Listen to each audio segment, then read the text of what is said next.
আল্লাহ আমার রব, এই রবি আমার সব।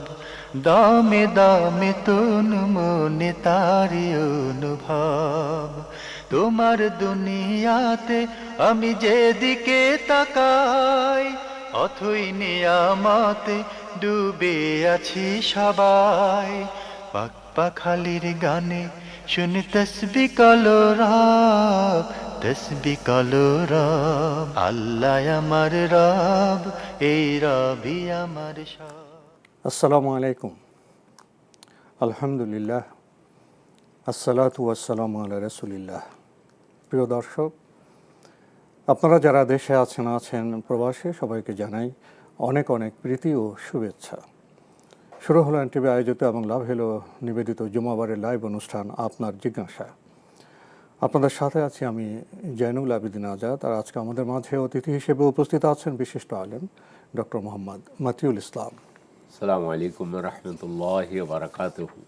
প্রিয় দর্শক, আমাদের আজকের প্রাসঙ্গিক আলোচনার বিষয় আল্লাহকে ভালোবাসার পথ ও পদ্ধতি। চলুন তাহলে জিজ্ঞাসার আলোকিত ভুবনে আমরা প্রশ্ন নিচ্ছি। আসসালামু আলাইকুম। প্রিয় দর্শক, আপনার পরিচয় দিয়ে প্রশ্ন করুন। আসসালামু আলাইকুম রাহমাতুল্লাহি ওয়া বারাকাতুহু। ওয়ালাইকুম আসসালাম। আচ্ছা, হিজরা হয় কেন? ওরা কি উত্তরাধিকারী হয় না? মানে যদি মা বাবা সম্পত্তির হয়, উত্তরাধিকারী হয়, তাহলে ওরা রাস্তায় রাস্তায় ঘুরে, ঘর বাড়ি থাকে না, ভিক্ষা করে খায়। এটা কি জন্য হয় একটু দয়া করে জানাবেন। আপনার প্রথম লাইনটা কি বললেন? হিজরা হিজরা হিজরা। আচ্ছা, হিজরা। জি জি। আচ্ছা, আর কোনো প্রশ্ন আছে? আর যে মানুষ মারা গেলে যে ফ্রিজিং গাড়িতে রাখে, তো আমরা জানি যে আমরা সাধারণত দেখি যে লাশ ধোয়ানোর গোসল দেওয়ার সময় কুসুম গরম পানিতে আমরা বড়ই পাতা দিয়ে কুসুম গরম পানি দিয়ে গোসল করানো হয় যাতে কষ্ট না হয়। তো সেক্ষেত্রে ফ্রিজে রাখে বা হসপিটালে অনেক সময় ফ্রিজে রাখে বা এমনি ফ্রিজিং গাড়িতে আনা হয়, বরফ হয়ে যায় লাশ, তাহলে ওনার কি কষ্ট হয় না? এই ক্ষেত্রে আর কি শরীরে কি বলে একটু জানাবেন। ধন্যবাদ আপনাকে।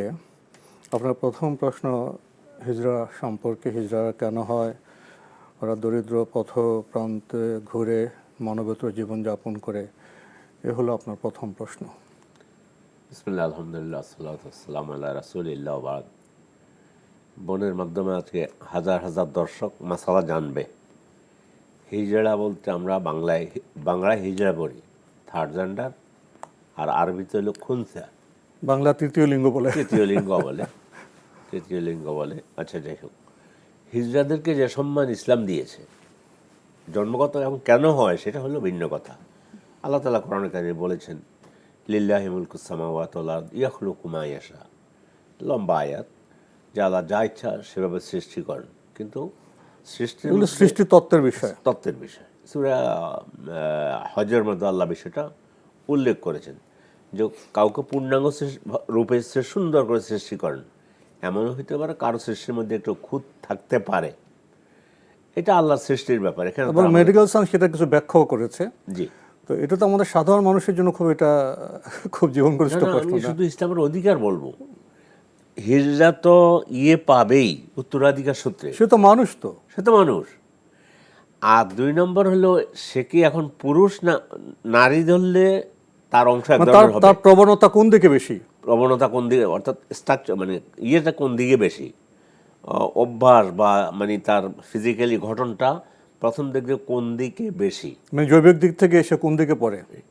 এইটা নয় যে তাকে থেকে উত্তরাধিকার থেকে বাদ দেওয়া হয়েছে, বরং পুরুষ আর মেয়ের মাঝখানে হওয়ার কারণে এইটা পরীক্ষার জন্য কিতাবের মধ্যে আহলে ইলম আমাদের স্কলাররা বলে গেছেন, যদি ছেলের ভাবটা বেশি হয় তাহলে সে ছেলের মতো পাবে, উত্তরাধিকার সূত্রে মালিক হবে। আর যদি মেয়ের ভাবটা বেশি হয় তাহলে মেয়েটা পাবে, কিন্তু তাকে উত্তরাধিকার থেকে বঞ্চিত করা হলো। তারা উত্তরাধিকার সম্পদ পাবে, অবশ্যই তারা লেখা পাবে, পড়া পাবে, তাদেরকে যাবতীয় অধিকার পাবে, সকল অধিকার তাদের রয়েছে। কিন্তু আমরা সামাজিকভাবে আসলে তাদেরকে ভিন্ন চোখে দেখি, এটা ঠিক নয়।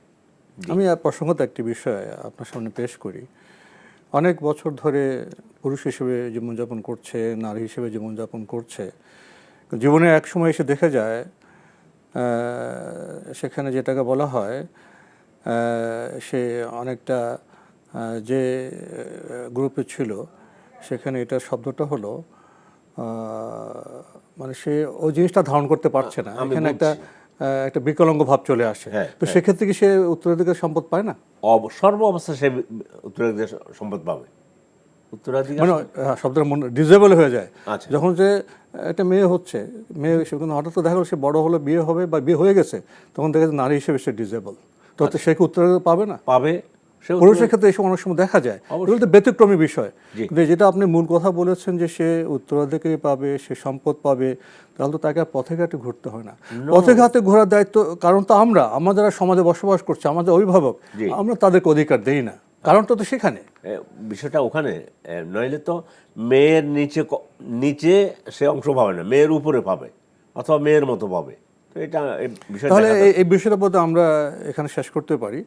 আরেকটি প্রশ্ন হচ্ছে উনি যেটা অভ্যস্ত দেখে সেটা হলো যখন ওনাদের এলাকায় কেউ ইন্তেকাল করেন তাকে কুসুম গরম পানিতে গোসল করানো হয়, বড়ি পাতা দেওয়া হয়, কিন্তু আবার দেখা যাচ্ছে শহরে নগরে অনেক ক্ষেত্রে যে লাশকে ফ্রিজে রাখা হয় বেশ কিছুদিন।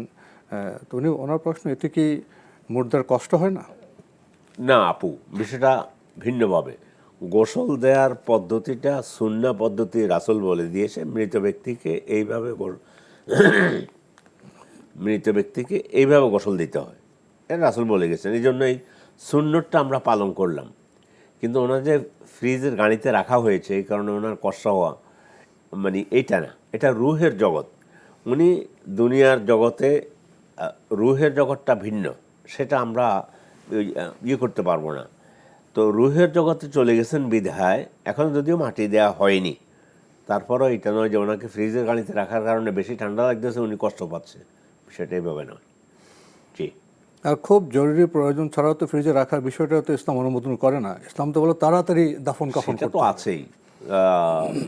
এটা কোনো প্রয়োজন, হয়তো সন্তানরা বাইরে আসছে বা আসতে দেরি হচ্ছে, এইসব নানা কারণে রাখে। এখানে কথা আপনি যেটা টাচ করেছেন, যত দ্রুত মৃত ব্যক্তিকে মাটি দেওয়া হয় ততই তার প্রতি সম্মান প্রদর্শন করা হয়। তাকে এখন তাড়াতাড়ি দিয়ে আসলে সে তার প্রাপ্য পাওয়ার জন্য ন্যাক্কার, দুইটা কথা বলছে যে তাকে তাড়াতাড়ি মাটি দিলে ন্যাক্কার লোক হিসাবে তার যে মানে প্রাপ্য আল্লাহর নিকট থেকে সেদিকে চলে গেল।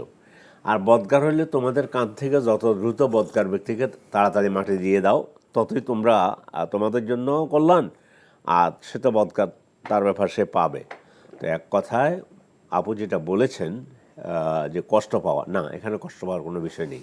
তাহলে সুনির্দিষ্টভাবে আমরা বললাম যে সেখানে ফ্রিজে রাখার কোনো কষ্ট পাওয়ার বিষয় নয়। আমরা নতুন প্রশ্নে যাচ্ছি। আসসালামু আলাইকুম, প্রিয় দর্শক, আপনার পরিচয় দিয়ে প্রশ্ন করুন। হ্যালো, আসসালামু আলাইকুম হুজুর, আমি মিরপুর থেকে সাথী বলছি। জি বলুন। জি হুজুর, আমার একটা প্রশ্ন হচ্ছে গিয়ে, দুইটা প্রশ্ন। প্রথম প্রশ্ন হলো যে আমার এক মামাতো ভাই, উনি বাইরে থাকতো, উনি বাইরে থেকে আইসে ওনার অনেক বেশ কিছু টাকা দিয়ে উনি জমি রাখছে কওলা, মানে কওলা কি ওই জমিতে উনি খাবে যতদিন ওই গ্রাহকের টাকা, উনি আরেকজনের টাকা দিচ্ছে, ওই টাকার বিনিময়ে উনি জমি খাইতেছে, টাকা যখন ফেরত দিতে পারবে তখন ওই জমিটা দিয়ে দেবে, ততদিন উনি খাবে। এটা কি শরীয়ত মোতাবেক কতটুকু শুদ্ধ? আর একটা প্রশ্ন হয়েছে, আমার মেয়ে এই 16তে পড়ছে, মেয়েটা বোরকা পড়তে চায় না, আমি এত চেষ্টা করতেছি, উনি হিজাব পরে, বড় বড় জামা পরে, কিন্তু বোরকা পড়তে চাইতেছে না। এটা পর্দা কতটুকু মেয়ে জানতে চাইছে, আমার একটু যদি বলতেন। আমার ধন্যবাদ, আপনি খুবই গুরুত্বপূর্ণ দুটি প্রশ্ন করেছেন। আপনার একজন আত্মীয়, তিনি বাইরে থাকেন, অর্থ উপার্জন করেছেন, তো উনি জমি রেখেছেন। জমির শর্ত হলো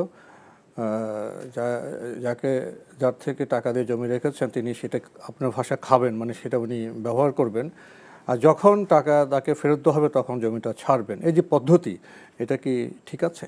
না, এটাকে বিভিন্ন এলাকায় বিভিন্ন শব্দ বলে। আমাদের এলাকায় বলে বন্ধক বলে, কট বলে, কট জমি বলে। তো এটা হচ্ছে কি হাদিস, রাসূল সাল্লাল্লাহু আলাইহি ওয়াসাল্লাম বলেছেন, কুল্লু কারদিন জাররা মানফাআতান ফাহুয়া রিবা। আমি তাকে যে টাকা দিলাম, করজ দিলাম, কর্জা হাসানা, এটা ধরে দেব, আর সে জমি রেখেছে এই জন্য যে আমার টাকা না দিয়ে যেন পালিয়ে যেতে না পারে, সেই জন্য জমিটা রাখা। তো সেটা সেভাবে লিখবে, কিন্তু জমি ভোগ করবে যার টাকা সেই। তো হাদিস যেটা বলেছিলাম, যে বলছে যে কোনো ব্যক্তি কাউকে যদি কোনো করজ দেওয়া হবে বা টাকা দেয়, যেটাই লাভ নিয়ে আসবে সেটা সুদ বলে বিবেচিত হবে। তো যার যে টাকা দিয়ে সে জমিটা ভোগ করতে পারবে ভোগ না, করতে পারবে না। বন্ধক রাখতে পারবে, বন্ধক রাখতে আর পারবে, ভোগ এর জন্য করতে গেলে ওনার সাথে আবার আলাদা চুক্তি করতে হবে বোধহয়। না, ভোগ করতে হলে যদি বলে যে আমি আপনার এই জমিটা আমি 10 বছর খাবো, আপনাকে আমি এত টাকা দেবো, টাকাও দেওয়া লাগবে না, 10 বছর জমি খাওয়ার পরে আমি জমি আবার জমির মালিক নিয়ে যাবে, এটা একটা পদ্ধতি আছে। আর এক পদ্ধতি, আরেকটা যেটা সেটা হচ্ছে মানে এটা জায়েজ আছে, কিন্তু আমি টাকা দিলাম, যতদিন ওই টাকা না দিতে পারবো ততদিন তার জমি ভোগ করবো, এটা ঠিক না। কিন্তু আমার টাকার নিশ্চয়তার জন্য জমিটা আমার নামে এমনভাবে বন্ধক রাখতে পারবো। এখানে আরেকটি বিষয় এসে যায় এরকম, যে টাকার নিরাপত্তার জন্য জমিটা বন্ধক রাখলেন, জি, এটা ঠিক আছে। হ্যাঁ, এরপর যদি নতুন কিছু করতে চান, যদি বলেন ভাই আমি আপনার জমিটা বন্ধক তো রাখলাম, আপনি যখন টাকা দেবেন নিয়ে যাবেন, এখন যে এটা পড়ে আছে, আসুন আমরা দুজন মিলে একটা চুক্তি করি, এটা আমরা চাষাবাস করি, আপনি কি পাবেন আমি কি পারি, এভাবে নতুন চুক্তি কি করতে হইতে পারে, সেটা বর্গা। তখন তো নতুন চুক্তির মাধ্যমে করতে পারে। হ্যাঁ, না, তখন বলতে পারে যে আপনার জমিটা ঠিক আছে, আমার কাছে তো আছে, আমার তো খাওয়া, আমি এটা চাষ করে বর্গা হিসাবে, সেটা অন্য মশালায় চলে যাচ্ছে এখন, আরেকটা নতুন মাস। হ্যাঁ, মাত্র নতুন মশলা। তো বর্গা চাষে আপনি অর্ধেক পাবেন, আমি অর্ধেক পাবো, যেটা ওনার যেভাবে ঠিক করেন, জায়েজ, উৎপাদক খরচ মিলিটারি এটা ঠিক আছে, এটা পারবে। আরেকটি প্রশ্ন করেছেন, ওনার মেয়ের বয়স 16 বছর। প্রিয় দর্শক, এই বয়সের ছেলে মেয়েদের নিয়ে তো আমাদের নানা প্রশ্ন জাগে, নানা সভ্যতার অভিজ্ঞতা এসে যায়, কালচারাল ফিউশন হয়, প্রশ্ন তো আসবেই। আপনি একটি কথা বলেছেন, আপনার মেয়ের 16 বছর, সে হিজাব করে, লম্বা জামা কাপড়, আপনি বিস্তৃত বর্ণনা কীভাবে পড়ে সেটা আপনি বলেননি। তো আপনার ভাষায় উনি মেয়ে হিজাব করে, আপনি চাচ্ছেন যে মেয়ে বোরকা পড়ুক। মেয়ে হিজাব করতে চায় কিন্তু বোরকা পড়তে চায় না। এখানে দুটি প্রশ্ন, একটা উনি বোরকা পড়তে চান এই বিষয়টা কেমন, আর উনি হিজাব করতে চান সে বিষয়টা কেমন? জি, আমরা বোনের মাধ্যমে ওনার মেয়েকে আমাদের মেয়ে হিসেবে গ্রহণ করে নিলাম। যদি কাছে থাকে আমরা মেয়েকে বললো তুমি তো মোটামুটি 80% গ্রহণ, মানে সুপথে আছেন, 80% তো মেনেই নিলা হেজাব যখন করেছো। বাকি তোমার আম্মু যখন চাচ্ছে, তোমার আম্মু চাওয়া তো নয়, তোমার আম্মু তো আল্লাহ এবং রাসূল চাওয়ার কারণে তোমার আম্মু তোমাকে বোরকা পরার জন্য বলতেছে, তো এই জন্য বোরকা পরে নেবে, বোরকা পরার জন্য উৎসাহ দিতে থাকেন। উনি বলছেন আমি এখন কি করব? আমরা বলবো যে আপনি উৎসাহ দিতে থাকেন, তাকে বলেন কোরআন হাদিস পড়তে দেন, সূরা নূরটা পড়তে দেন, সূরা আহজাব পড়তে দেন। এই দুইটা সূরাতেই পর্দা সম্পর্কে বেশি আলোচনা করা হয়েছে। আম্মা জান আয়েশা রাদিয়াল্লাহু তাআলা তিনি এভাবে বোরকার কথা যেটা বলা হয়েছে এগুলো পড়েছেন। এবার সাহাবাদের জীবনী শুনুন, তো লম্বা চাদরও পড়েছেন, চাদর, ওই লম্বা চাদর, মানে বোরকা তো আমাদের এখানে একটা স্ট্রাকচার চলে আসে। আবার এই প্রশ্ন তো আপনার আলেমদের কেউ কেউ বলেন এভাবে যে লক্ষ্যটা হলো তার সৌন্দর্যকে ঢেকে রাখা, আর সেটা বোরকা দিয়ে করলে ভালো, কিন্তু বোরকা দিয়ে করা যাবে এরকম তো নয়। কেউ যদি লম্বা চাদর দিয়ে সে সাহাবাদের যুগে সেভাবে যদি সৌন্দর্য ঢাকতে পারে। আমাদের তো এখন যেখানে বোরকাই পড়তে চাচ্ছে না, চাদর তো বাবু পড়বে, লম্বা উন্নত যদি ঢাকেন। এক কথায় মাথার উপর থেকে মুখের উপরে ঢেলে দেয়া। কিন্তু একটা মত এভাবে থাকলেও যে আল্লাহ তাআলা কোরআনে কারিমে সূরা নূরের মধ্যে বলছেন ওয়ালা ইউবদিনা যিনাতাহুন্না ইল্লা মা যাহারা মিনহা, তারা তাদের সৌন্দর্য যেন প্রকাশ না করে, তবে যেটা এমনিতে প্রকাশ পেয়ে সেটা, যেমন হাতের কবজি, মুখমণ্ডল, মুখের হাঁটু, মানে পায়ের গোড়ালি এ পর্যন্ত এগুলো দেখা যায়। মুখের ব্যাপারে অধিকাংশ আহলে ইলম বলছেন না, মুখ ঢাকতে হবে। আম্মা জান আয়েশা রাদিয়াল্লাহু তাআলা হাদিস দিয়ে উনি বলেছেন যে হজের সময় আল্লাহ রাসূল তো নেকাব পরতে নিষেধ করেছেন হজে, তাইলে বোঝা গেল হজ ছাড়া নেকাব পরেছেন মহিলা সাহাবারা, এই একটা বিষয়। 2 নম্বর, আম্মা জান আয়েশা বলতেছেন যে আমরা রাসূলের সাথে হজের সময় বসা, অন্য লোক আমাদের পাশ দিয়ে হেঁটে যাওয়ার সময় আমরা মাথার উপর থেকে ওড়নাটা আমরা আমাদের মুখের উপর ঢেলে দিতাম, অন্য লোক চলে গেলে সেটা আমরা আবার উঠেই নিতাম, কেউ নেই এখন অন্য। তাহলে বোরকাটাই পড়তে হবে, এটা নাও হতে পারে। তার সৌন্দর্য ঢাকার জন্য উনি চাদর ওড়না দিয়ে যেভাবে পারেন সেভাবে ঢাকবেন। আমি ওটাই বলেছি যে মেয়ে তো 80% হেজাব মানেই তো হলো পর্দার ব্যাপার, হেজাব করে বলছে, হেজাব মানেই পর্দা, পর্দা করে সাথে সৌন্দর্যকে ঢেকে রাখা। আমি ওনার কথা বলছি সেই হিসাবে, ওনার আসল সৌন্দর্য তো মানুষের মুখমণ্ডল, তো সেই হিসাবে মুখমণ্ডল ঢাকবে। এখন আপনি উৎসাহ দিতে পারেন, তাকে বলতে পারেন, মহিলা হাদিস, কোরআন হাদিসের কথা বলতে পারেন। আল্লাহ তাআলা কোরআনে কারিমে বলেছেন, অকারনা ফি বুয়ুতে কুন্না, তোমরা তোমাদের ঘরে অবস্থান করো এবং ঘরে অবস্থানের মধ্যেই তোমাদের সম্মান রয়েছে। এর সাথে পর্দা করার মধ্যে সম্মান রয়েছে। এগুলো সুন্দর করে আপনি বোঝালে আপনার মেয়েকে ইনশাআল্লাহ বুঝবে, এক সময় বুঝাতে থাকেন। জি, আমরা জানলাম বিষয়টি সম্পর্কে। প্রিয় দর্শক, নতুন প্রশ্নে যাচ্ছি। আসসালামু আলাইকুম, পরিচয় দিয়ে প্রশ্ন করুন। লাইনে আছেন? জি, আসসালামু আলাইকুম। ওয়ালাইকুম আসসালাম, আপনার পরিচয় দিয়ে প্রশ্ন করুন। আমি সিলেট থেকে বলছিলাম, ইভা বেগম। জি বলুন। আচ্ছা, প্রশ্নটা আমার আম্মার, যে উনি প্রতিদিন তাহাজ্জুদ নামাজ পড়ার চেষ্টা করেন, বুঝছেন? জি। তো তো মাঝে মাঝে উনি আবার উঠতে পারেন না, সময় মতো উঠতে পারেন না। সেই জন্য উনি চাচ্ছেন যে বিতিলটা পড়ে, বেতের নামাজটা পড়ে তারপরে ঘুমাইলেন, তারপর যখন সুযোগ পাইলেন তাহাজ্জুদটা পড়ে ফেলেন। তো এভাবে কি হবে নাকি, যে বিতিল পরে ঘুমানোর পরে উঠে তাহাজ্জুদ নামাজ পড়লেন, এটা হবে জি নাকি? জি। আর কোনো প্রশ্ন আছে? না, ধন্যবাদ। ধন্যবাদ আপনাকে। আপনার মাহাতফুহুদা ঠিকই করছেন, 3টার পরে উঠে ঘুম থেকে উঠে তাহাজ্জুদ পড়বেন। এর প্রশ্ন করতে এভাবে হবে কি না? এটাই তো সুন্দর। এটাই তো তাহাজ্জুদ, ঘুম থেকে উঠে পড়বেন। এটাই তাহাজ্জুদের শেষের দিকে পড়াই উত্তম। কিন্তু যে পারবে না, অক্ষম, কথার কথা, ঈশার সালাত আদায় করার পরে ঘুমিয়ে গেলে আর তাহাজ্জুদ সালাত পড়তে পারবেন না, এমনটি হলে ঈশা সালাত আদায় করে, বেতের আদায় করে, পরবর্তী ঈশা সালাত আদায় করে পরে কিছু নামাজ আদায় করে তারপর সর্বশেষ বেতের সালাত আদায় করে নেবেন। আর উনি যেটা করতেছেন এটাই তো ভালো। ঈশার নামাজ পড়ে তাড়াতাড়ি ঘুমিয়ে গেলেন, রাতে 3টার দিকে উঠলেন, এটাই হলো রাসূলের সুন্নাহ, বেশি সুন্নাহর বেশি কাছাকাছি। ঘুম থেকে উঠে পড়াটাই হলো তাহাজ্জুদ, ওইটাই উত্তম আর কি। জি, তা আপনার আম্মু তো ঠিক কাজটি করছেন। প্রিয় দর্শক, আমরা নতুন প্রশ্নে যাচ্ছি। আসসালামু আলাইকুম, পরিচয় দিয়ে প্রশ্ন করুন। ওয়ালাইকুম আসসালাম। জি, আপনার পরিচয় দিয়ে প্রশ্ন করুন। জি জি হুজুর, আমার প্রশ্ন হলো, আমার আব্বা 18 বছর আগে মৃত্যুবরণ করে। জি জি বলুন। জি, মৃত্যুবরণ করে? মৃত্যুর আগে 27 দিন আগে আমার আব্বা 2 বিঘা জমি বিক্রি করে। কি করে? 2 বিঘা জমি বিক্রি করে। আচ্ছা, 2 বিঘা জমি বিক্রি করে। হ্যাঁ, 27 দিন আগে জমিটা বিক্রি করার 27 দিনের মাথায় মৃত্যুবরণ করে। জি। তো ওই টাকাটা আমার বড় মামাকে আমানত রেখে যায়। জি। আমরা জানি না। তো জি বলুন। 18 বছর পরে আমার মামা মৃত্যু সজ্জায় আমাকে বলে যে তোমার বাবার একটা আমানত আমার কাছে আছে। জি। এখন ওইটা উনি কিভাবে দিলে ওইটা মুক্ত হবে, আর আমরা কিভাবে দিলে আমাদের প্রাপ্যটা বুঝে পাবো? আর কোনো প্রশ্ন আছে কিনা? ধন্যবাদ আপনাকে। আপনি একটি মোটামুটি বিবরণ দিয়েছেন। আব্বা 12 বছর আগে ইন্তেকাল করেছেন।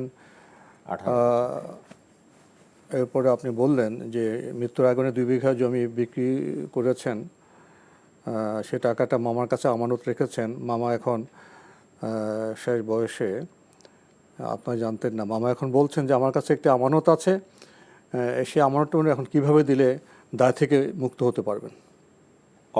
ঠিক আছে। উনি বলছেন যে ওনার আব্বু মারা যাওয়ার সময় আগে এত 2 বিঘা জমি বিক্রি করেছে, এখন কত টাকা বিক্রি করেছে, কত টাকা মামার কাছে রেখেছে, এটা আপনাদেরকে বলে যায় না। এখন মামা তো বলে দেওয়া দরকার। মামা বলছে আমার কাছে আমানত আছে। আমানত আছে, বলবে যে বাবারে আমার কাছে আমানত এত টাকা আছে, এই যে তোমাদের। তখন আমানতটা কি করবে? আমানতটা যে কোনো একজন মৃত ব্যক্তি যাদেরকে রেখে গেছেন, এই আমানত রেখে যাওয়া অর্থাৎ এখন তার এই সম্পদ যেটা রেখে গেছেন 1 লাখ টাকা, এটা যত সম্পদ যেভাবে বন্টন হবে অনুরূপভাবে এই 1 লক্ষ টাকা ওইভাবে সকল অংশীদার পেয়ে যাবে। এখন মৃত ব্যক্তির ছেলে মেয়ে আছে, স্ত্রী আছে কিনা, সবাই, স্ত্রী পাবে, ছেলে পাবে, মেয়ে পাবে, আইনে মতো সবাই পেয়ে যাবে, সব পেয়ে যাবে। জি জি। আর মামা দিয়ে দিলে মুক্ত হয়ে যাবেন। মুক্ত হয়ে যাবেন। সহজ বিষয়। প্রিয় দর্শক, আমরা নতুন প্রশ্নে যাচ্ছি। আসসালামু আলাইকুম, পরিচয় দিয়ে প্রশ্ন করুন। লাইনে আছেন?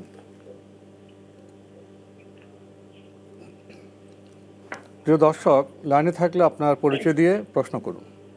জি, ওয়ালাইকুম আসসালাম। আমি টাঙ্গাইল মির্জাপুর থেকে বলতেছি। জি।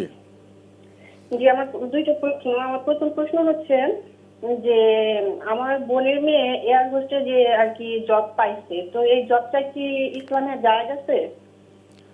আচ্ছা, এয়ার হোস্টেস। আর আর দুই নম্বর প্রশ্নটা হচ্ছে যে যখন আজান দেয় তখন তো মানে আগে পরে অনেক মসজিদে আজান দেয়, তো আমার কি প্রত্যেকটা মসজিদের আজানের উত্তর দিতে হবে নাকি একটা মসজিদের আজানের জবাব দিলেই হবে?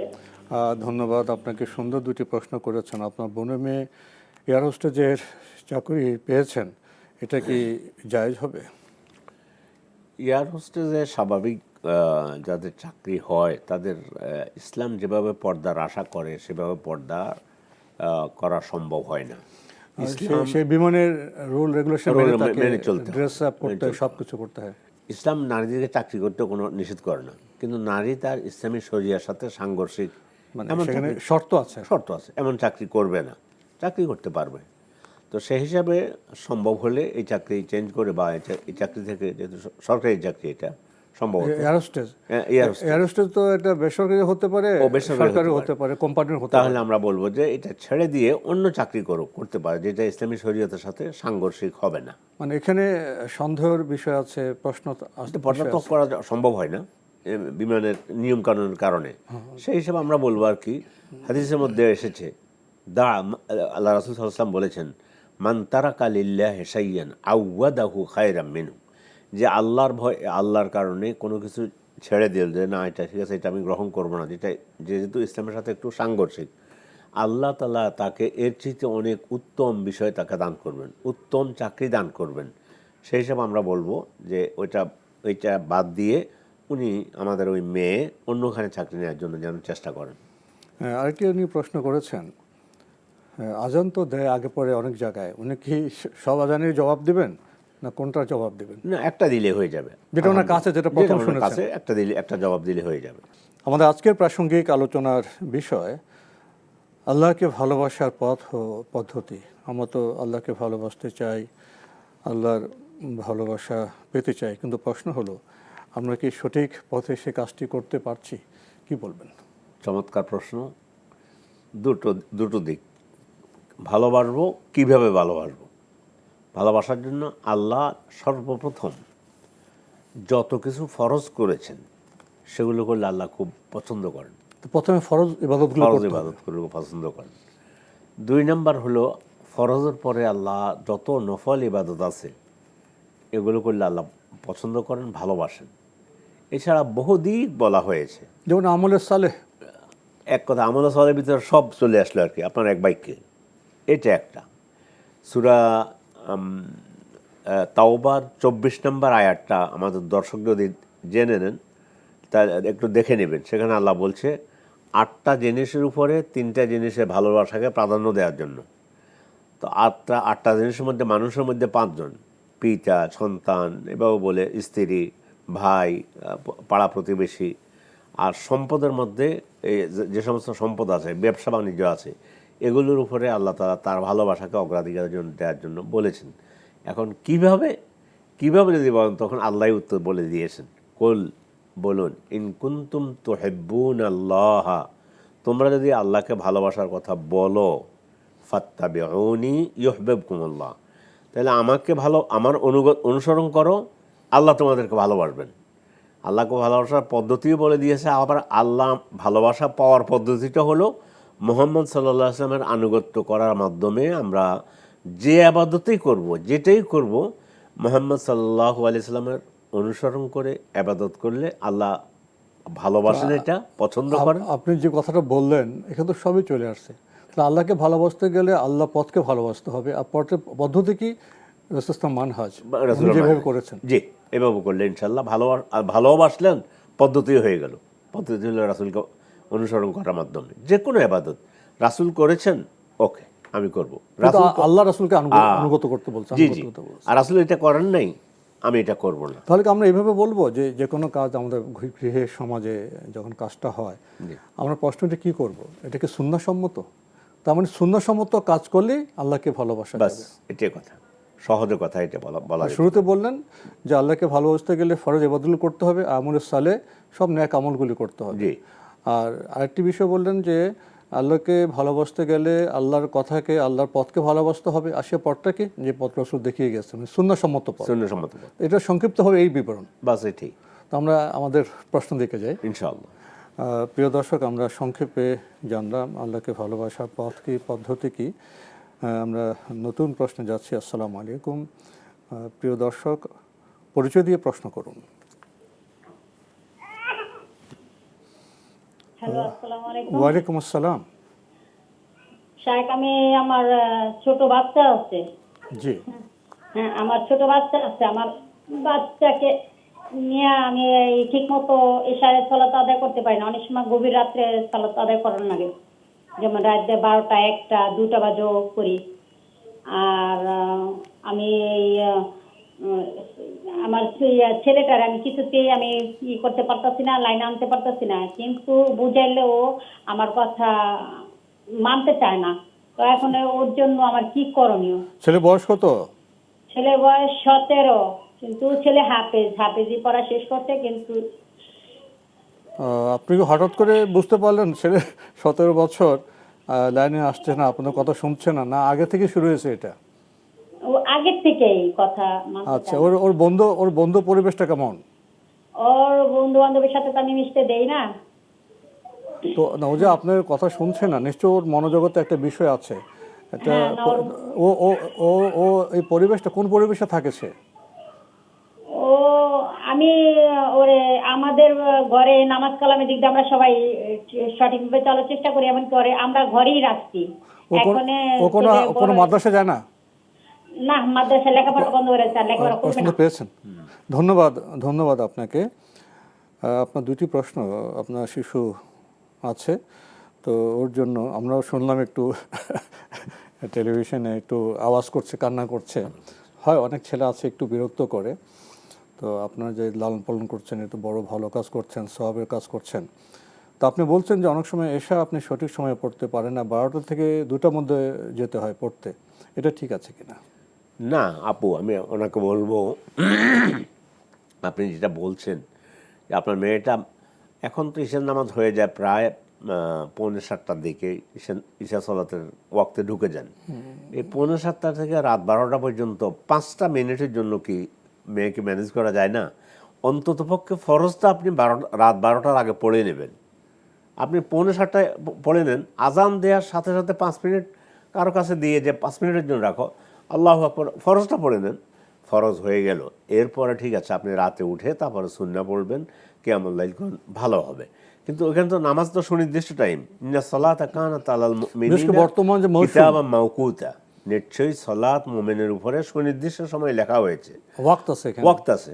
তো ঈশা সালাত রাত 12টার পর্যন্ত, এরপর শেষ হয়ে যায় ঈশা সালাতের ওয়াক্ত। ফলে সালাত কাজা করবেন না। আর নামাজ পড়তে আপনার আধা ঘন্টা টাইম নিয়ে পড়তে হবে, বিষয়টা এটা বাদ দিয়ে আপনার মাথা থেকে আপনি এখন আজ থেকে 5 মিনিটে 4 রাকাত নামাজ পড়তে 5 মিনিটের বেশি লাগাতার কথা না, পড়ে আপনার মেয়েকে আপনি নেন। আপনি গুরুত্ব দিচ্ছেন 12টার আগে পড়ে নেওয়া। আর যদি বিশেষ কোনো দিনে কোনো ওজোর থাকে, সেক্ষেত্রে তো 12টা পড়া যাবে। সেটা ওজোর হলো ভিন্ন কথা, ওজোর ভিন্ন কথা। কিন্তু উনি মেয়ের কারণে 12টার আগে টাইম পানে না, এটা তো হইতে পারে না। 5 মিনিট সময়, এখানে প্রশ্ন জাগে। জি জি জি। তো আপনার গুরুত্ব দিচ্ছেন যে 12টার আগে অন্তত আপনি ফরজটা পড়ে নেবেন, এরপর আপনি পড়তে পারবেন। জি জি, সুন্নত বা আপনার বেতন যেটা আছে। আরেকটি প্রশ্ন আপনি করেছেন, আপনার ছেলে 17 বছর কোনোভাবে লাইনে আনতে পারছেন না, হাফেজ, মাদ্রাসায় পড়েছে, এটা তো খুব একটা বড় গুণ আপনার ছেলের। আমরা প্রশ্ন রেখেছিলাম সাধারণত এই বয়সের যারা ছেলে, টিনেজার যারা আছে, কিশোর, এরা পরিবেশের কারণে তার অনেক সময় এদিক সেদিক চলে যায়। উনি বলছেন যে আপনারা একটু কঠোর হয়েছেন বোধহয়, তাকে মাদ্রাসা বা কোথাও যেতে দেন না, বাসায় রাখেন, এরপরও ছেলেকে লাইনে আনতে পারছেন না, কি করবেন? না, এটা ঠিক নয়। ছেলেকে ঘরে বন্দি করে রাখবেন কি জন্য? তাকে উন্মুক্ত করে দেন, কিন্তু একটা মাদ্রাসায় ভর্তি করে দেন। 2, তাকে একটা ভালো কাজে ব্যস্ত রাখেন। ছেলে কলেজের টুকরা, আপনি মাদ্রাসায় দিলে মাদ্রাসার ছাত্রদের সাথে মিশে, ভালো ছাত্রদের মিশতে একসময় দেখবেন যে সে সালাত আদায়কারী হয়ে গেছে। 2 নম্বর হলো, আপনি যে বলেছেন ভালো বন্ধুদের সাথে চলতে দিন, তাদের একটা প্রভাব তার উপরে পড়বে। হাদিসের মধ্যে এসেছে, মাসালুল জালিস সলিহ ওয়াল জালিস সু কাহামিলিল মিসকি ও নাফিকিল কির ভালো বন্ধু এবং খারাপ বন্ধুর উদাহরণ হচ্ছে এমন, ভালো বন্ধু যেমন কি মেশক আতর বিক্রেতা, তো এই ভালো বন্ধু যদি সে পেয়ে যায়, বলছে যে আতর বিক্রেতার কাছে গেলে একটা সুগন্ধ সে এমনি সৌরভে মণ্ডিত হবে। মণ্ডিত হবে। আর এমনি আতর বিক্রেতা কিন্তু একটু আতর লাগিয়ে দেয়, দেখেন কেমন। আর ওটা না হলে অন্তত পক্ষে তুমি কিনবে, নাইলে অন্তত পক্ষে তোমার হাতের মধ্যে একটু কিছু লাগিয়ে দিবে, নাইলে অন্তত কিছুক্ষণ ওখানে থাকার কারণে একটা সৌরভ, একটা সুগন্ধ তোমার গায়ের মধ্যে চলে আসবে। সেই হিসাবে বুঝাতে থাকেন, আদর করেন, স্নেহ করেন। ঘরে বন্দি করে রাখলে আরও বেয়াড়া হয়ে যাবে, আরও ক্ষতির দিকে চলে যাবে।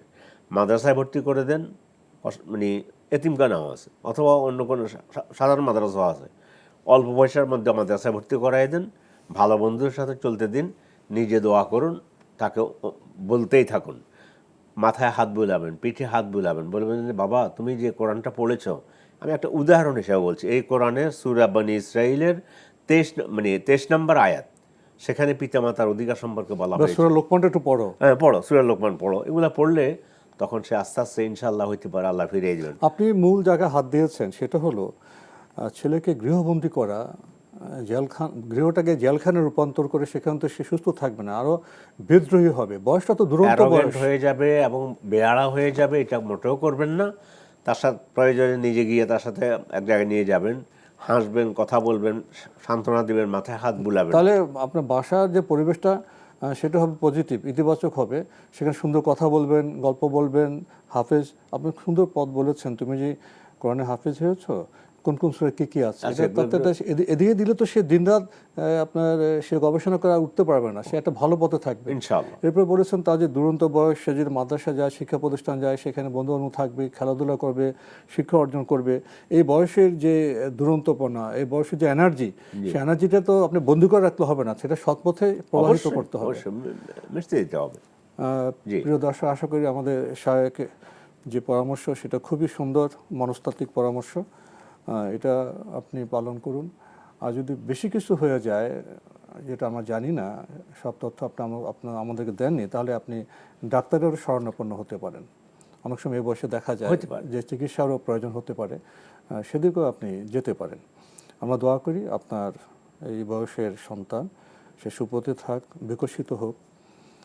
নতুন প্রশ্নে যাচ্ছি। আসসালামু আলাইকুম। প্রিয় দর্শক, আপনার পরিচয় দিয়ে প্রশ্ন করুন। ওয়ালাইকুম সালাম ওয়া রাহমাতুল্লাহ ওয়া বারাকাতুহু। হুজুর, আমি ধরমপাড়া সুনামগঞ্জ থেকে ইনুস বলছিলাম। জি ভাইয়া, বলুন। হুজুর, আমার দুইটা প্রশ্ন। প্রথম প্রশ্ন হলো যে আমরা নামাজে জামাতে নামাজ পড়ার সময় ইমাম সাহেব ভুল করলে আমরা আল্লাহু আকবার বলে লুকমা দিই, কিন্তু আমি এক বইয়ে দেখলাম যে আলহামদুলিল্লাহ বলতে হবে। হ্যাঁ, কোনটা ঠিক, কোনটা হাদিস সম্মত? আচ্ছা। আর 2 নম্বর প্রশ্ন হলো 6 রাকাত বিশিষ্ট নামাজে 3 রাকাতে ইমাম সাহেব শেষ বৈঠকে বসে পড়লো, আমরা মুক্তাদিরা লুকমা দিলাম, উনি লুকমা গ্রহণ করলেন না, নামাজ চালিয়ে গেলেন এবং সহিহ সেজদাও দিলেন না। এই ক্ষেত্রে আমাদের মুক্তাদিরা কি পরবর্তী টাইমে নামাজ আদায় করতে হবে না নামাজ হয়ে যাবে? ধন্যবাদ আপনাকে, আপনি খুবই গুরুত্বপূর্ণ দুটি প্রশ্ন করেছেন। নামাজে ইমাম ভুল করলে উনি দুটি পদ্ধতির কথা বললেন, কোনটা সহি? লোকমার মধ্যে যখনই লোকমা দিবে তখন ইমাম সাহেবের উচিত ছিল লোকমা, উনি তো বুঝবেন যে আমি এইটা কম করেছি, বোধহয় নামাজ সলাৎ 4 রাকাত, আমি 3 রাকাত পড়েছি, ওনার উচিত ছিল উঠে যাওয়া। উনি না উঠে যদি সালাম ফিরে ফেলেন, তাহলে ওনাকে মুক্তাদিরা সুন্দর করে বলবেন যে শেখ অথবা ইমাম সাহেব, সলাৎ 4 রাকাত, আপনি 3 রাকাত পড়ছেন। তখন সবাই, এটা ভুল হতেই পারে, সবাই যদি বলে যে হ্যাঁ আপনি তো সলাৎ 3 রাকাত পড়েছেন, তখন তিনি আরও 1 রাকাত পড়ে, এই অবস্থায় আর 1 রাকাত পড়ে তারপরে সুজুদ সাহু বলা হয়, ভুলের সাজদা, এটা করে সলাৎ আদায় করবেন। এটাই হলো নিয়ম। সাজদা সাহু দিয়ে সাজদা সাহু করে। সাজদা সাহু 3 কারণে, একটা হলো নামাজ যদি কম হয়, নামাজ যদি বেশি হয়, নামাজ যদি সন্দেহ হয়, এর মধ্যে ওয়াজিব যদি ছুটে যায়, তখন সাজদা সাহু দিবে। তো এখন তিনি রাকাতে পড়েন নেই, তো রাকাত না পড়লে শুধুমাত্র এখন নামাজ 3 রাকাত হয়েছে তো 2টা সাজদা সাহু দিয়ে নেই, হবে না, 1 রাকাত তো বাকি আছে। এখন এই যে কথা হয়ে গেল এটুকুর কারণে আহলে ইলমদের মধ্যে অধিকাংশ আহলে ইলম বলছে না এটা কোনো অসুবিধা হবে না, তাহলে বাকি এক রাকাত আদায় করলে চলবে। ইমাম সালাম ফেরানোর পর ওনাকে অল্প কথা বুঝিয়ে বলতে হবে, উনি একমত হওয়ার পরে তারপরে দাঁড়িয়ে আরেক রাকাত নামাজ পড়ে সাদের সাহু দিয়ে সালাম ফিরে নামাজ হয়ে আদায় করবে। কেউ বলে সেটা পুরো নামাজ আবার দৌড়াইতে হবে না, কেননা রাসূল যে এক রাকাত কম হচ্ছে সেটা যোগ করলে হবে। রাসূল সাল্লাম আসর সালাতের কথাই বলছে, 3 রাকাত পড়ে সালাম সব চলে গেছে, মসজিদ থেকে বের হয়ে গেছেন। সাহাবারা কেউ কথা বলতে ভয় পাচ্ছেন, রাসূল তো। কিন্তু জলিয়াদাইন নামক একজন সাহাবী উনি গিয়ে বলল, ইয়া রাসূলুল্লাহ, নামাজ কি কমে গেছে নাকি কসর হয়ে গেছে নাকি আপনি ভুলে গেছেন? রাসূল বলল যে আমি ভুলিও নেই, কসর হয়নি। তারপরে রাসূল অন্য সাহাবারা যখন বলল না নামাজ কম হয়েছে, এসে আরেক রাকাত পড়ে তারপরে তিনি সিজদা সাহু দিয়েছেন। তাহলে রাসূলুল্লাহ সাল্লাল্লাহু আলাইহি আমাদের উদাহরণ। হ্যাঁ, জি। তো আপনি চমৎকার উদাহরণ দিয়ে কথা বলবেন, এটা তো হয়ে গেল। উনি আরেকটি বিষয় উল্লেখ করেছেন যে লোকমার ভাষাটা কি হবে, আলহামদুলিল্লাহ। না, আলহামদুলিল্লাহ আপনি এটা ভুল বলেছেন। আল্লাহু আকবার আছে একটা, অথবা আহলে ইলমদের মধ্যে অধিকাংশ স্কলার বলেছেন যে সুবহান আল্লাহ বলা। আলহামদুলিল্লাহ কোন বইতে পেয়েছেন আমি জানি না, আলহামদুলিল্লাহ সম্পর্কে এভাবে কোথাও কেউ কোনো ইমাম বলেছেন, কোনো স্কলার বলেননি। আপনি কোন বইতে পেয়েছেন আমি তো জানি না, হয়তো কোনো অজিবা পড়েছেন। আলহামদুলিল্লাহ না, আল্লাহ বলবেন যে সুবহান আল্লাহ। কেউ বলছে যে আল্লাহু আকবার বলতে, তো দুইটার একটা বললে হয়ে যাবে ইনশাআল্লাহ। হয় সুবহানাল্লাহ অথবা আল্লাহু আল্লাহু আকবার, আলহামদুলিল্লাহ নয়। আমরা আপনার দুইটি বিষয় জানলাম। প্রিয় দর্শক, নতুন প্রশ্নে যাচ্ছি। আসসালামু আলাইকুম, পরিচয় দিয়ে প্রশ্ন করুন। হ্যালো, আসসালামু আলাইকুম। ওয়ালাইকুম আসসালাম। জি, আমি উত্তরা থেকে বলছি, মাসুম। জি ভাইয়া বলুন। যে আমার প্রথম প্রশ্ন হচ্ছে, ওই যে ব্যাংকের সুদের টাকা গরিব আত্মীয় স্বজন মানে যারা জাকাত নেওয়ার উপযোগী তাদেরকে দেওয়া যাবে কিনা, মানে এটা তো বিভিন্ন রকম কথা শুনতেছি যে মানে জনগণ ট্রেনে দিতে হয়, আমাদের লোকাল মসজিদের ইমাম সাহেবরা এগুলো বলেন। তো এটা গরিব আত্মীয় স্বজন যারা জাকাতের উপযোগী তাদেরকে দেওয়া যাবে কিনা, এটা একটা প্রশ্ন। আর একটা প্রশ্ন হচ্ছে, আমরা তো বাইরে চলাফেরা, বাসে চলাফেরা করার সময় প্রায় সময় আমাদের ওযু থাকে না। তো ওই সময় আমরা যদি কোরআনের যে সমস্ত সূরাগুলি আমাদের মুখস্থ আছে সেগুলি আমরা মানে নিঃশব্দ উচ্চারণে আমরা মানে তেলাওয়াত করতে পারবো কিনা, এবং সেটা কি জায়েজ হবে কিনা, এবং এটার কি আমরা তেলাওয়াতের পরিপূর্ণ সওয়াব পাওয়া যাবে কিনা। ধন্যবাদ আপনাকে, খুবই গুরুত্বপূর্ণ দুটি প্রশ্ন আপনি করেছেন। ব্যাংক থেকে যে সুদটা পেয়েছেন সেটা উনি বলছেন যে নানা রকম কথা।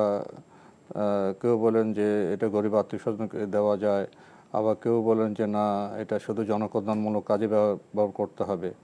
তো ওনার প্রশ্ন, উনি কি গরিব আত্মীয় যারা জাকাতযোগ্য তাদেরকে দিতে পারবেন? 3টা দিক। 1 নম্বর হলো আমরা বলবো ভাইকে যে আপনি এই সুদের সাথে আপনার সম্পর্ক রাখবেন না, এটা আপনাকে নসিহত। এবার হলো আপনার মাসালার উত্তর। জাকাতের খাত আর এই যে সুদের টাকা, এটার মধ্যে কোনো নেই। সুদের টাকা কি করবেন, সওয়াবের নিয়ত ছাড়া। জাকাতের টাকা দিচ্ছেন কিন্তু সওয়াবের নিয়তে, সুদের টাকা হবে সওয়াবের নিয়ত ছাড়া। ফকিরকে দেন, মেসকিনকে দেন, জাকাতের খাতের দিকে যাবেন না আপনি। জনকল্যাণমূলক কাজ করেন, তারপরে আপনি এই জন্য সেগুলো করতে পারেন।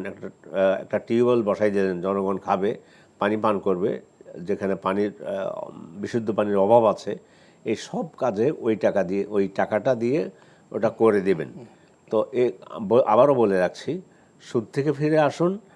আর জাকাতের টাকার সাথে সুদের টাকা মিলাবে না, যে জাকাতের যে খাত সেই খাতে এই টাকা দিতে পারবো না। আপনি অন্যান্য জনকল্যাণমূলক কাজও এটা দিয়ে দিতে পারবেন, কোনো অসুবিধা হবে না।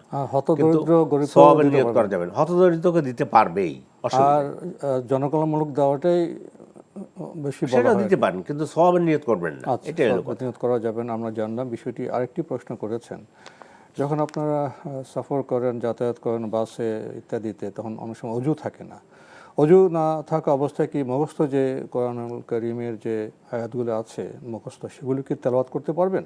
আর সেভাবে তেলাওয়াত করলে কি সওয়াব পাবেন? আলহামদুলিল্লাহ, তেলাওয়াত করবেন। সব অযথা বসে থাকার চাইতে অজু ছাড়া কোরআন তেলাওয়াত করা যায়।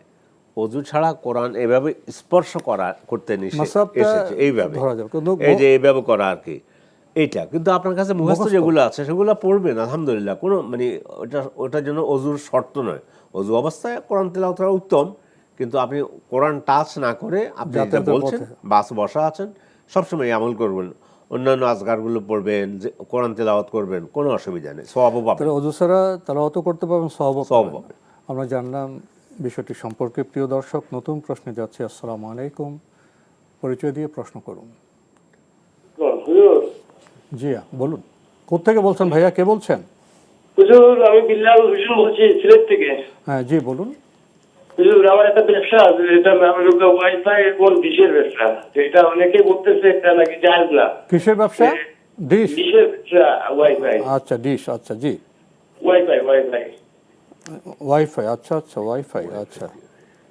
এই হুজুর এই প্রশ্ন করতে চাই। আর কোনো প্রশ্ন আছে? জি না হুজুর। ধন্যবাদ আপনাকে। আপনি তো ব্যবসা করছেন এবং ওয়াইফাই ব্যবসাটা এখন খুবই জনপ্রিয়, এটা তো পাড়ায় মহল্লা সব জায়গায় আছে। এখন উনি যে এই ওয়াইফাইয়ের ব্যবসা করছেন, এটা কি ঠিক আছে কিনা, জায়েজ কিনা? এটা ভাই দুইটা দিক। একটা হলো যন্ত্রের কোনো দোষ নেই। আমার এই মোবাইলটা যেটা আছে, মোবাইল থেকে আমি এখান থেকে আপনি কথা বলার সাথেই কয়েক সেকেন্ডের মধ্যে যে কোনো একটা আয়াত বের করতে পারবো, আর এটা দিয়েই খারাপ ছবি দেখার সুযোগও আছে।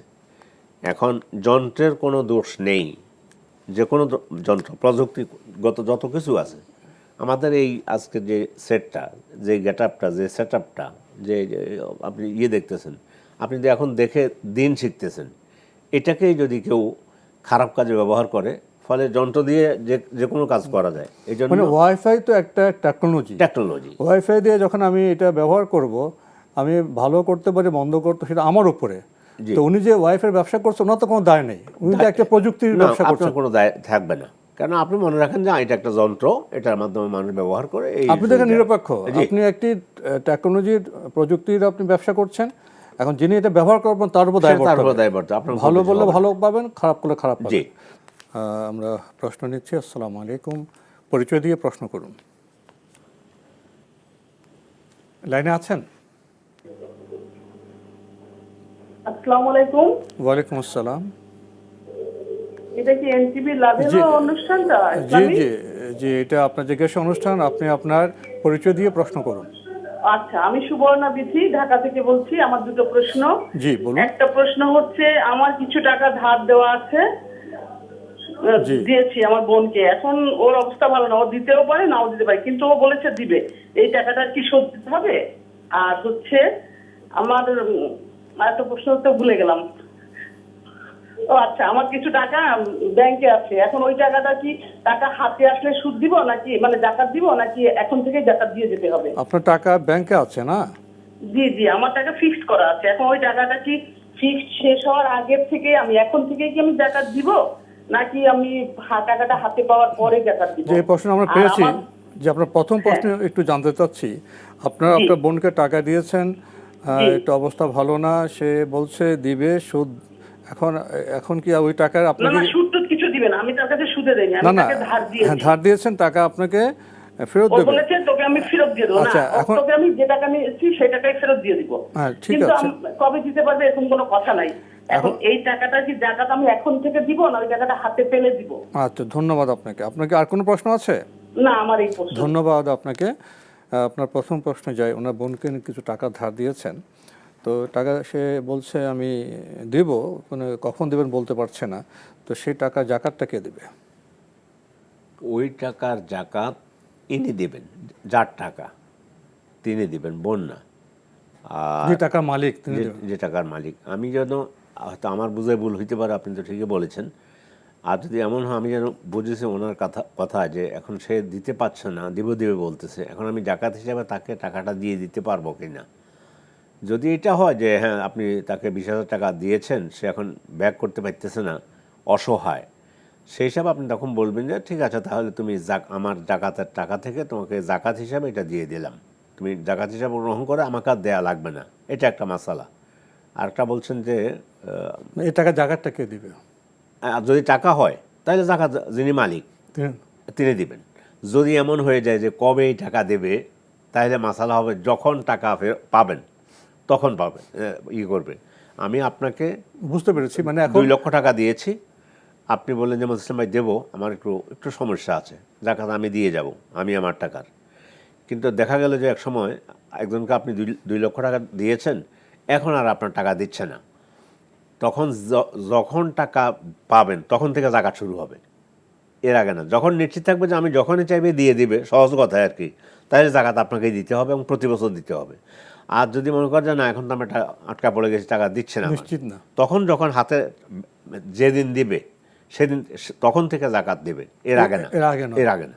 আচ্ছা, এটা একটি বিষয়। আরেকটি বিষয় হলো উনি কিছু টাকা ব্যাংকে ফিক্সড রেখেছেন, তো সেই টাকা জাকাতের কি অবস্থা হবে? এখনই দিবে না ফিক্সড টাকা পাওয়ার পরে দিবেন? না, যদি আপনি ফিক্সড রেখেছেন, আপনি জানেন যে আপনার 10 লাখ টাকা ফিক্সড আছে, তাহলে আপনার টাকা জাকাত দিয়ে, কেননা এটা হচ্ছে আমি যখনই চাইবো তখনই আমি উঠে নিতে পারবো এই অবস্থায়। যদি এটা হয় তাহলে আপনি জাকাত দিতে থাকবেন, আপনার টাকা জাকাত দেবেন আপনি প্রত্যেক বছর। টাকা আপনার তো জমা আছেই টাকা। আর যদি এমন হয় যে ফিক্সড সুনির্দিষ্ট সময়ের জন্য মানে একটা সময় পার হওয়ার 5 বছর বা 10 বছর ফিক্সড করে জাকাত দিতে হবে আপনাকে, যেহেতু আপনি কেউ তো বলেন যে ফিক্সড করলে, কেউ বলেন ফিক্সড করলে যখন আপনি টাকাটা মেয়াদ পরে পাবেন লাভ এবং মূল সহ, তখন একবারে দিতে হবে, কেউ এটাও বলে। এটা কেউ বললেও কিন্তু আসলে আমার তো ফিক্সড টাকা, আমি জানি আমার এত টাকা, এটা আমার টাকা। আমার দুইটা মতের কথা জানলাম। হ্যাঁ, আমার টাকা আমি উঠে নিতে পারলে পাইতেছি, সেই হিসাবে প্রত্যেক বছরে জাকাত দিয়ে দেওয়া উচিত। আমরা জানলাম বিষয়টি সম্পর্কে। প্রিয় দর্শক, নতুন প্রশ্নে যাচ্ছি। আসসালামু আলাইকুম, পরিচয় দিয়ে প্রশ্ন করুন। আসসালামু আলাইকুম। ওয়ালাইকুম আসসালাম। কে বলছেন, কোথা থেকে আমার প্রশ্ন বলছেন? ছিল গাজীপুর এলাকা বড়বাড়ি থেকে, আমি নাম মোসাম্মদ আলো আক্তার। প্রশ্ন ছিল যে এশার নামাজ কয় রাকাত এবং কিভাবে পড়তে হয় বেতের নামাজটা, এটা একটু যদি বলতেন। আর কোনো প্রশ্ন আছে? না, ধন্যবাদ আপনাকে। আমাদের বোন জানতে চেয়েছেন যে এশার সালাত কত রাকাত এবং কিভাবে পড়তে হয়। ঈশার সালাত আমরা বললে 4 রাকাত বলবো, যেটা ফরজ সেটাই ফরজটা বলবো আর কি। ফজর 2 রাকাত, আসর জোহর 4 রাকাত, আসর 4 রাকাত, মাগরিব 3 রাকাত, ঈশা 4 রাকাত ফরজ, যেটা ফরজ। ঈশার পরে সলাতুল ওয়েতের অধিকাংশ আহলে ইলমদের মধ্যে কেউ কেউ বলেন সলাতুল ওয়েতের ওয়াজিব, সেই হিসাবে এটাও আদায় করবেন। আর কীভাবে আদায় করবেন সলাতুল এই 4 রাকাত কীভাবে আদায় করবেন? ঠিক জোহর যেভাবে আদায় করেছেন, আসর যেভাবে আদায় করেছেন, প্রথম 2 রাকাতে 4 রাকাত তো একাত্রে পড়বেন, প্রথম 2 রাকাতে সূরা ফাতিহার সাথে অন্য সূরা মিলাবেন। 2 রাকাত পড়ার পরে তাশাহুদ পড়ে উঠার পরে শুধুমাত্র সূরা ফাতিহা পড়ে রুকু সিজদা করে এভাবে 4 রাকাত শেষ করে, বাকি 2 রাকাত শেষ করে মোট 4 রাকাত শেষ হলো, আপনার সালাত আদায় হয়ে যাবে। সূরা ফাতিহার সাথে একটা সূরা মেলানো প্রথম 2 রাকাতে, পরের 2 রাকাতে সূরা ফাতিহার সাথে মিলাতে হবে না। পরে যদি অন্যান্য সুন্নত নফল আপনি পড়তে চান তাহলে 2 রাকাত করে যা পারেন সেটা পড়তে পারেন, অসুবিধা নেই। আমি মেইন 2 রাকাত আছে আমরা ফরজ 4 রাকাত পড়ি, প্রথম 2 রাকাতে ফাতিহার সাথে আমরা সূরা পড়ি, আর শেষে 2 রাকাতে শুধু ফাতিহা পড়ি। এটা ফরজ চলে গেল। এরপরে আমরা সাধারণত 2 রাকাত সুন্নত পড়ি, এই 2 রাকাত ঈশার নামাজের পরে। এরপরে বেতর তো বেতর পড়বেন, বেতর আদায় করবেন। বেতর যদি আদায় করার মধ্যে 2 রাকাত পড়ে সালাম ফিরে আর 1 রাকাত দিয়ে বেতর পড়তে পারেন।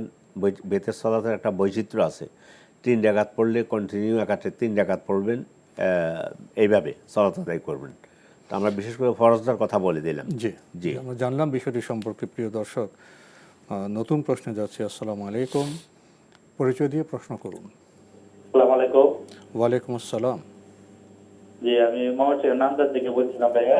জি ভাইয়া বলুন। হ্যাঁ, আমার প্রশ্ন হলো, আমি একটু আগে শুনলাম যে আমি 4 রাকাত বিশিষ্ট ফরজ নামাজ ভুল কমে 3 রাকাত পরে শেষ করে ফেললাম। পরে মুক্তাদিরা বললো বা মুসল্লিরা বললো যে নামাজ 3 রাকাত হয়েছে, এখন কি আমি 4 রাকাত পড়তে হবে না 3 রাকাত পড়লেই হবে? এটা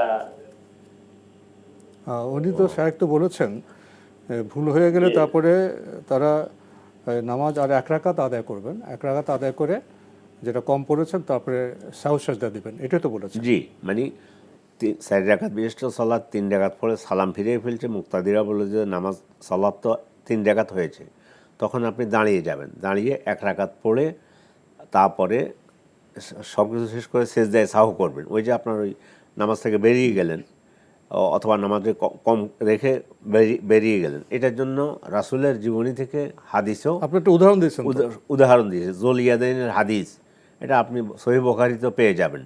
তো আপনি আবার বলছেন যে 3 রাকাতে পড়বেন না, সালাত 4 রাকাত লাগবেই, কিন্তু আপনি যখন সালাম ফিরে মুক্তাদিরা যখন বললো যে সলাত আপনার 1 রাকাত কম হয়েছে, তখন আবার পুনরায় আবার নতুন করে প্রথম থেকে সলাত শুরু করা লাগবে না বলে অধিকাংশ আহলে ইলম মত দিয়েছে। এটাও আমি বলেছি, আহলে ইলমদের মধ্যে কেউ কেউ বলেছে আবার নতুন করে সলাত পড়ার জন্য, কিন্তু যেখানে সহিহ হাদিস আছে রাসূল সাল্লাল্লাহু আলাইহি ওয়াসাল্লামকে জলিয়ে দেন 3 রাকাত পড়ে সালাম ফিরে রাসূল সাল্লাল্লাহু আলাইহি ওয়াসাল্লাম আমল আছে, মসজিদ থেকে বেরও হয়ে গিয়েছেন, তখন জলিয়ে দেন যখন বলল গিয়ে, আবু বকর ওমর সাহস করতেছিলেন না কি বলবে রাসূলের কাছে গিয়ে, তো জলিয়ে দেন গিয়ে বলল যে ইয়া রাসূলুল্লাহ, সলাৎ কি কসর হয়ে গেছে নাকি সলাৎ আপনি ভুলে গেছেন? উনি বলেন আমি ভুলিও নাই, কসরও হয়নি। পরে সাহাবাদেরকে জিজ্ঞাসা করার পর যখন বলল জি না সলাৎ 1 রাকাত কম হয়েছে, তখন তিনি ওই 1 রাকাত পড়ে তারপরে সুজুদুস সাহু সেজদায়ে সাহু দিয়ে তারপর সলাৎ আদায় করেন। তাহলে রাসূলের সুন্নাহ আমল করলে আমরা ভুলে 1 রাকাত না পড়লে যখন বলা হবে তখন সে 1 রাকাত দিয়ে 4 রাকাত পূর্ণ করে সাহু সেজদা দেব, এটা তো আপনি বলেছেন। জি, আমরা জানলাম বিষয়টি সম্পর্কে। প্রিয় দর্শক, নতুন প্রশ্নে যাচ্ছি। আসসালামু আলাইকুম, পরিচয় দিয়ে প্রশ্ন করুন। লাইনে আছেন? জি, আপনার কে বলছেন ভাইয়া, কোত্থেকে বলছেন? আমি রাজশাহীর বিনোদপুর এলাকা থেকে চাকরি বলছিলাম। জি বলুন বলুন। একটা প্রশ্ন। জি বলুন। যে প্রশ্নটা হলো যে আমরা কসরে থাকা অবস্থায় নামাজের নিয়ম কানুনগুলো আমি জানতে চাচ্ছিলাম। কসরের নিয়ম, কসর থাকা অবস্থায় নামাজের নিয়ম, যেমন শুধু ফরজ করতে হবে, কিন্তু আমি যদি সময় পাই তাহলে সুন্নত এবং বেতন পড়া যাবে কিনা? আর কোনো প্রশ্ন আছে? জি স্যার বলুন। একজনের সময় আমার মন্তব্য হলো যে কসর থাকা অবস্থায় ফজর নামাজে শুধু সুন্নতটা পড়তে হবে এবং ফরজটাও পড়তে হবে, সুন্নতটাকে পরে করতেই হবে, এটা বাইন্ডিং, এরকম কিছু আছে না? জি ধন্যবাদ আপনাকে। ওনার প্রশ্ন কাসর সালাত প্রসঙ্গে। উনি বলছেন যে কাসর সালাতে তো নিয়ম আছে, সময় পেলে কি উনি সুন্নত বা বিতর পড়তে পারবেন? আর আরেকটি প্রশ্ন করেছেন কাসর প্রসঙ্গেই, ফজর নামাজে সুন্নত পড়তেই হবে, ঠিক আছে কিনা? প্রথম ওনাকে ছোট্ট একটা সংশোধনী, উনি বলছেন আমরা যদি কসরে থাকি না, আমরা যদি সফরে থাকি, সফরে থাকলে কসর করতে হয়। হ্যাঁ, সফরটা এটা ঠিক করে দিলাম, যাই হোক এটা হতেই পারে। এবার আসলো সফরের মধ্যে রাসূল সাল্লাল্লাহু আলাইহি ওয়াসাল্লাম 4 রাকাত বিশিষ্ট সলাৎগুলো কসর করে আদায় করতেন। কসর মানে 2 রাকাত করে আদায় করতেন। সেই 2 রাকাত জোহর, আসর, ইশা, মাগরিবেও কসর নেই, ফজর তো নেই। আচ্ছা, এটা গেল প্রথম। তাহলে 4 রাকাত বিশিষ্ট সলাৎগুলো কসর করে আদায় করবেন। তো এই 4 রাকাত কসর যে আদায় করলেন ফরজ, সুন্নাহ পড়বেন কিনা? রাসূল সাল্লাল্লাহু আলাইহি ওয়াসাল্লাম সফর অবস্থায় সুন্নাহ আদায় করতেন না, সুন্নাহ সালাত পড়তেন না। কিন্তু যদি কেউ অন্য সলাৎ পড়তে চায়, নফল কোনো সলাৎ আদায় করতে চায়, তাহলে এটা পারবে। নফল সালাত করতে নিষেধ নেই, কিন্তু সুনির্দিষ্ট যে সুন্নতগুলোর কথা বলা হয়েছে সেগুলো আদায় করবে না।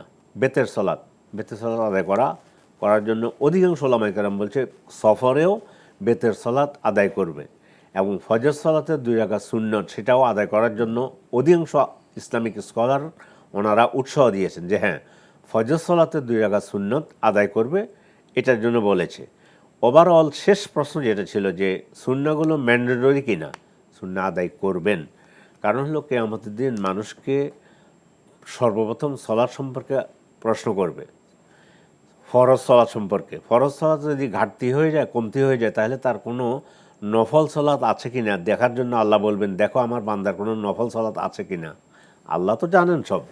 আচ্ছা, তো এই জন্য উৎসাহ দিচ্ছি। কিন্তু ম্যান্ডেটরি বলতে ফরজ আর সুন্নতের মধ্যে পার্থক্য এটা যে সুন্নাহ পড়লে সওয়াব হবে, না পড়লে পাপ হবে না, কিয়ামতের দিন শাস্তির সম্মুখীন হবে না। তাহলে আমি উৎসাহ দিচ্ছি যে আপনিও সুন্নত সালাত আদায় করুন, কিন্তু কোনো কারণে ফরজ পড়তেই হবে, সুন্নত বাদ পড়লে সেটার জন্য কিয়ামতের দিন আল্লাহর সামনে মানে প্রশ্নের সম্মুখীন হতে হবে না। তবে সফরের কসরের সময় সুন্নতটা রাসূল পড়ার বিধান, রাসূল পড়তেন না, পড়তেন না। সফরে কসরে যখন করবেন তখন রাসূল সাল্লাল্লাহু আলাইহি ওয়াসাল্লাম সুন্নত পড়তেন না, আমরা তো সেটাই জানি। জি, নতুন প্রশ্নে যাচ্ছি। আসসালামু আলাইকুম, প্রিয় দর্শক, আপনার পরিচয় দিয়ে প্রশ্ন করুন। লাইনে আছেন? জি জি লাইনে আছেন। কে বলছেন, কোত্থেকে বলছেন? আমি রাফিজুল বলছি ঢাকা থেকে। জি ভাইয়া বলুন বলুন। জি জি, আসসালামু আলাইকুম। ওয়ালাইকুম আসসালাম। জি জি লাইনে আছি আমি। যে আপনি বলুন, আপনাকে শুনতে জি, পাচ্ছি। আমার প্রশ্ন হচ্ছে যে আমরা যখন মসজিদে নামাজ পড়তে যাই তখন আমরা জানি যে সুগন্ধি বা আতর ব্যবহার করা সুন্নাত, কিন্তু কিছু কিছু লোক দেখি যে একেবারে উচ্চ ক্ষমতা সম্পন্ন আতর বা সুগন্ধি ব্যবহার করে। এটা কি ইসলাম সম্মত ভাবে উনি কি করে? ইসলাম কতটুকু এটার জন্য কি করে? এটা ইসলাম সম্মত কিনা? আচ্ছা, ঠিক আছে। আর কোনো প্রশ্ন আছে? জি জি, না কোনো প্রশ্ন নেই। আপনি সুন্দর প্রশ্ন করেছেন। মসজিদে যখন সালাত আদায় করতে যান, আপনি জেনেছেন যে মসজিদে যাওয়ার সময় আতর ব্যবহার করাটা তো উৎসাহ আছে, কিন্তু কেউ কেউ উচ্চ ক্ষমতা সম্পন্ন আপনার ভাষায় আতর বা সুগন্ধি ব্যবহার করেন, এটা ঠিক আছে কিনা? অসুবিধা নেই। যে তার মানে যতটুকু মানের আতর সুগন্ধি তার কাছে আছে, রাসূল এমন একটা শব্দ বললেন যে তার কাছে যে আতরটা আছে সেটা যে মানেরই হোক।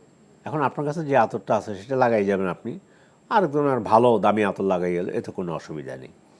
দামি ভালো আতরের তো বিষয়টা একটা বিষয়। আরেকটা বিষয়, ওনার যে শব্দ চয়ন থেকে আরেকটা বিষয় হচ্ছে, অনেক সময় এমন কিছু আতরও বাজারে আসে যেটা নামে আতর কিন্তু উৎকট গন্ধ, আসলে সেখানে আতরের গুণ থাকে না। জি আবার এমনও হয় সে আতর কাউকে স্পর্শ করলে সে চামড়া জ্বলে, জি। এবং সে আতরটি এরকম নামে আতর, কিন্তু আতর বলতে যেটাকে বোঝা হয় যেটা সুঘ্রাণযুক্ত, যেটা পরিবেশকে আমোদিত করে, পরিবেশকে পবিত্র করে, সেরকম নয়।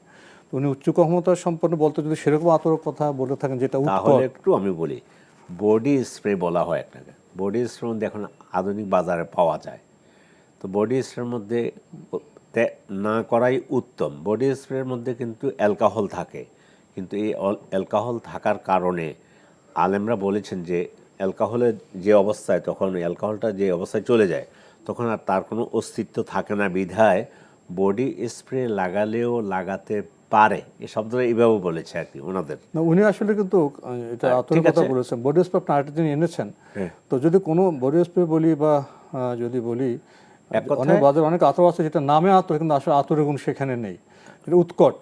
তো যদি যে জিনিসটা নামে যা সেটাকে বোঝায় না, সে গুণ সেখানে থাকে না, এটা যে কোনো ক্ষেত্রে তো এটা বলা যাবে, সেটা ব্যবহার না করাই তো ভালো। এক কথায় যেটাকে আতর বলবেন সেটা যদি আতর হয়, এখন কারো কাছে ঔদ যেটা আরবরা ব্যবহার করে, হয়তো আমাদের কাউকে দিলে সে নেবেও না, এটা তার কাছে খারাপ লাগবে।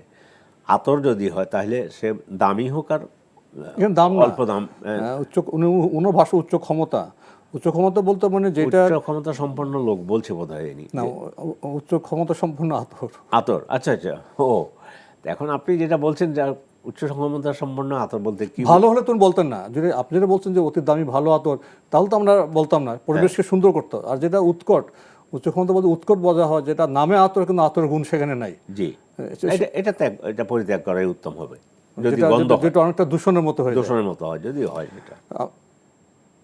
আমরা প্রিয় দর্শক, সময়ের কারণে আমরা আজকে আর প্রশ্ন নিতে পারছি না, তবে আপনাদের অবগতির জন্য জানাতে পারি আপনার জিজ্ঞাসা অনুষ্ঠানটি সপ্তাহের রবি সোম মঙ্গল বুধে 4 দিন বিকেল 5:30 সম্প্রচার হয়ে থাকে।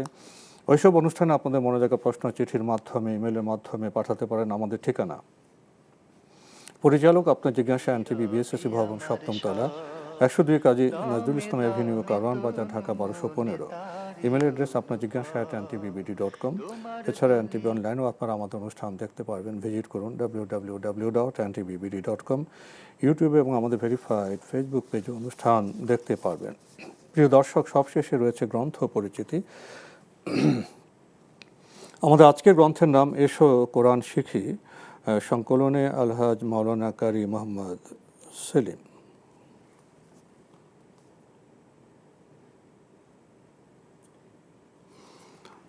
চমৎকার এই গ্রন্থটি প্রকাশ করেছে সেলিম প্রকাশনী। কেউ যদি এই গ্রন্থটি পেতে চান টেলিফোনে যোগাযোগ করতে পারবেন। Telephone number 01757412758। আবারও বলছি 01757412758। এসো কোরআন শিখি, যদি সংক্ষেপে কিছু বলতেন। উনি কোরআন শেখার জন্য কথা দিয়েছে, কোরআনের প্রথম বর্ণগুলো কীভাবে শিখতে হবে, বর্ণগুলো চেনার পদ্ধতি, আবার কালারিং করেছে, দুইটা বর্ণ একাত্র হলে কেমনে করতে হয়। তো আমার কাছে ভালো মনে হয়েছে। আমি মনে করি দর্শক যারা আছেন বইটা কিনে কোরআন শেখার জন্য আপনার ছেলেদেরকে কিনে দিলে, ছেলে মেয়েদেরকে কিনে দিলে বা যে শিখতে চায় কিনে দিলে ভালো হবে। জি, একটা প্রশ্ন আপনাকে অবশ্যই করব। বর্তমান সময়ে তো আমরা বলি আমরা একটা বিশেষ সভ্যতায় বসবাস করছি, সভ্যতার একটি অভিজ্ঞতা আছে। তো যেখানে মুসলিম নরনারীর জন্য, শিশুদের জন্য কোরআন শেখাটা খুবই গুরুত্বপূর্ণ, কোরআন শেখাটা তো আমাদের জন্য ফরজ, সেখানে বর্তমান সময়ে আমাদের সমাজে কোরআন শেখার বিষয়টি আমাদের পরিবারে বা আমাদের শিক্ষা প্রতিষ্ঠানে কতটা গুরুত্ব পাচ্ছে? আমার মূল প্রশ্নটা হলো কোরআন শেখার বিষয়টি অভিভাবকের জন্য কতটা গুরুত্বপূর্ণ এবং সন্তানদেরকে কোরআন শেখার বিষয়টি অভিভাবকদের জন্য কতটা গুরুত্বপূর্ণ? অত্যন্ত গুরুত্বপূর্ণ বিষয় প্রশ্ন করেছেন, গুরুত্বপূর্ণ বিষয়। আমার সন্তান ডাক্তার হোক, কিন্তু আমার সন্তান যেন কোরআন পড়ে, কোরআন বুঝে, পড়ার মতো কোরআন পড়ায় দেয়া এখন সুন্দর পদ্ধতি বের হয়েছে, নুরানি নাজেরা, সাথে কোরআনের কথায় কথায় 2টা পারা যদি মুখস্থ করে দেয়া যায় তাহলে অন্ততপক্ষে আমার সন্তান সহিভাবে সালাত আদায় করতে হবে। নাইলে কিন্তু কিয়ামতের দিন এই জন্য প্রশ্নের সম্মুখীন হব যে তোমার ছেলেকে ডাক্তার করেছো কিন্তু কোরআনটা তো একটু পড়াইলে না। ছেলে হোক বা মেয়ে হোক আর নিজে কোরআন না শেখায় তাহলে কি বাবা মার গুনাহ হবে? অবশ্যই কিয়ামতের দিন অভিযুক্ত হবে সাংঘাতিকভাবে যে তুমি ডাক্তার বানাইতে পারলে এত লাখ লাখ টাকা খরচ করে তুমি তোমার সন্তানকে কোরআন পড়াইতে পারো না, কোরআনটা শেখাও নেই, সালাত আদায় করতো না। এই জন্য কিয়ামতের দিন সন্তানেই বাবা মাকে ধরেই দেবে। কেন শেখাবো? কোরআন সন্তানকে কোরআন শেখালে দুনিয়ার লাভ কি পরকালের লাভ কি? দুনিয়ার লাভ তো আছেই, সালাতটা সে আদায় করলো, আখিরাতে সে আল্লাহ বাবা মার পক্ষে সে করবে। তাহলে এগুলো আমাদের একটা অপরিহার্য কর্তব্য। হয়তো অনেকে আমরা এখন অসচেতন। আপনার বক্তব্যের মাধ্যমে আমরা তো এটা জানাতে পারি আমাদের সচেতন হতে হবে। শায়েখ, আপনি কষ্ট করে আমাদের স্টুডিওতে এসেছেন, সময় দিয়েছেন, সেজন্য আজকে আপনাকে অনেক ধন্যবাদ। ধন্যবাদ আপনাদেরকে আমাকে দেখার জন্য। প্রিয় দর্শক, কথা তো একটাই, আসুন কোরআন শিখি। আল্লাহ সময় দিয়েছেন, সময়ের কসম করেছেন, কিন্তু সেই সময়কে আমরা কোন কাজে ব্যবহৃত করছি? কোরআন শেখার মতো একটি ফরজ কাজ যদি আমরা অবহেলা করি তাহলে অভিযুক্ত হব। যদি সন্তানকে না শেখাই অভিভাবক হিসেবে তাহলে অভিযুক্ত হব। নিজেকে প্রশ্ন করি এই দায়িত্ব আমরা কে কতটা পালন করছি। আল্লাহ আমাদের সহায় হন। দেখা হবে ইনশাল্লাহ আগামী জুমাবার একই সময়ে। মহান আল্লাহ আমাদের সবাইকে নিরাপদে রাখুন, রাখুন শান্তিতে। আসসালামু আলাইকুম। আল্লাহ আমার রব, এই রবি আমার সব, দামে দামে তুন মনে তারি অনুভব। আল্লাহ আমার রব, এই রবি আমার সব।